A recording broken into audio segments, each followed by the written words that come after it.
आज होलिका दहन के अवसर पर होली सेलिब्रेट करने हम रीवा आए हुए हैं। देख सकते हैं कितना सुंदर तरीके से सजाया गया है, गुब्बारे वगैरह लगाए गए हैं और यहाँ कुछ रंगोली वगैरह भी सजाई गई है होलिका जहाँ पे दहन होना है।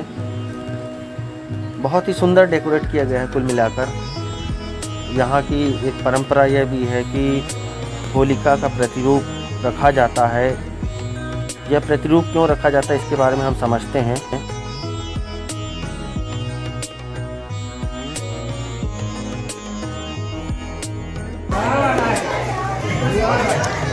सर्वप्रथम तो आपको होली की बहुत बहुत शुभकामनाएं और हमें आप पहले अपना शुभ नाम बताने का कष्ट करें।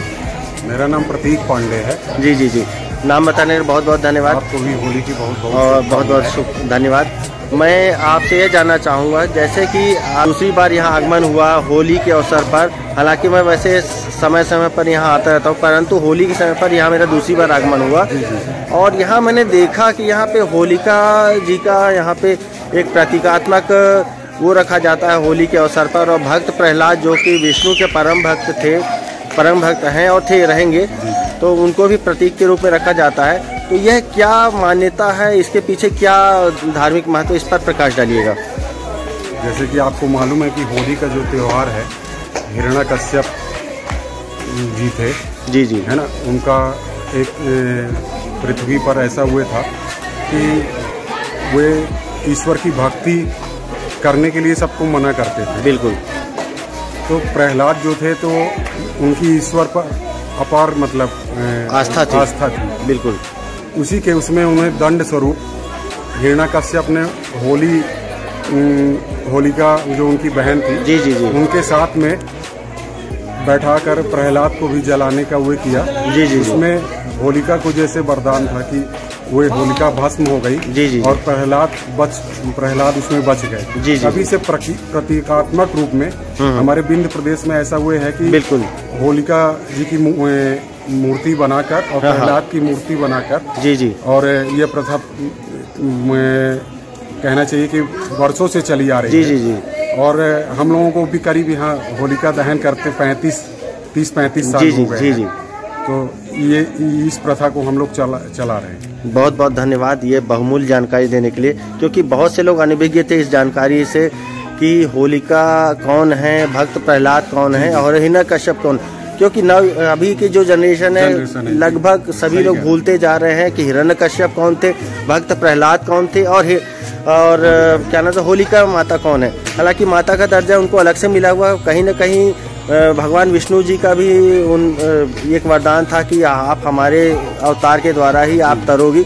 तो बहुत बहुत धन्यवाद आपको इस बहुमूल्य जानकारी देने के लिए।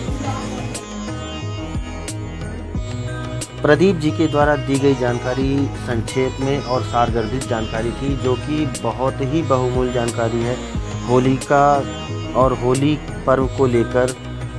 तो देख सकते हैं होलिका दहन शुरू हो चुका है और लोग होलिका दहन में शामिल हो चुके हैं। पहले की अगर मैं बात करूं तो होली के पूर्व ही फगुआ वगैरह का आयोजन होता था बड़े पैमाने पर, जिसमें ढोल नगाड़े वगैरह बजाए जाते थे और सभी लोग सामूहिक रूप से फाग गीत गाते थे, खासकर ग्रामीण क्षेत्रों में। या न ये कहना अतिशयोक्ति नहीं होगी कि न सिर्फ ग्रामीण क्षेत्रों बल्कि शहरी क्षेत्रों में भी फाग गीत गाए जाते थे बड़े ही उल्लास के साथ। हालांकि अब ये धीरे धीरे प्रथा लुप्त होती जा रही है। कहीं कहीं ग्रामीण क्षेत्रों में आज भी यह देखने को मिल जाता है। जैसा कि होलिका को वरदान था कि अग्नि में वह कभी नहीं जल सकती हैं और यही कारण था कि हिरण्यकश्यप जो थे तो उन्होंने होलिका के माध्यम से भक्त प्रहलाद को भस्म करने की कोशिश की, जो कि विष्णु के परम भक्त थे। लेकिन ठीक विपरीत होलिका, जिनको कि वरदान था कि अग्नि में कभी भस्म नहीं हो सकती, वो भस्म हो गई और भक्त प्रहलाद बच गए। जैसा कि आप देख सकते हैं फुल मस्ती में लोग नाचते गाते होली का आनंद ले रहे हैं और रंगों से सराबोर होते जा रहे हैं।